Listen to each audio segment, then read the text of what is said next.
Hello, my name is Glenn Jeffries. Today we'll cover everything we need to know about taking good pictures and getting up and running in photography. We will cover basic camera operation, we'll cover controlling exposure, we'll cover manual and semi-auto settings and functions on your camera. We'll also cover flash lighting, how to control flash lighting and when to use it. Focus, depth of field, which is very important, and we'll look also at the creative aspect of taking good pictures to do with composition and subjects and where to place them. By the way, I'm also a photographer and I teach photography as well.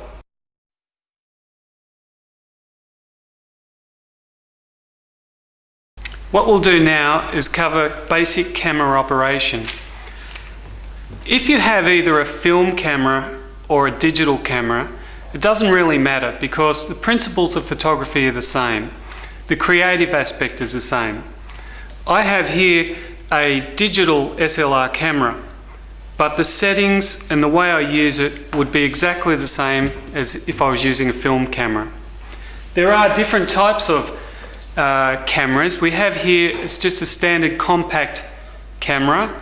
They're fairly cheap, they're mass produced, they're inexpensive and they can give fairly good results under average circumstances.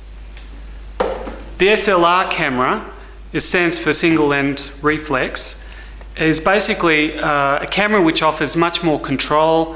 It has functions which can be fully automatic, fully manual, or partially semi-automatic as well. So we can control lots of aspects using the dials on the camera. We'll go through those a bit later.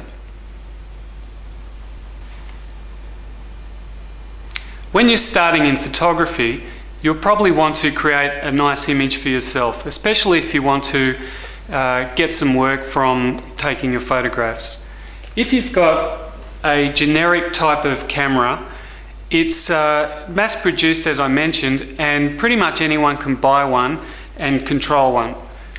If you want to get into the pro or semi-pro market, you've got to look the goods. Something like this is solid, well built, it's a piece of engineering, and it certainly has the right look about it for the professional market. Some things you'll need to know when you're choosing your film is there are different types of film. They range in numbers, and the international standard is called an ISO, and it starts from anywhere between 50 and it can go anywhere to 1600. The most common ISO film speeds would be 100, 200, 400 and possibly 800 for night shots. That is an indication of its sensitivity. The higher the number, the more sensitive the film. Later on we'll discuss specific uses for higher film numbers.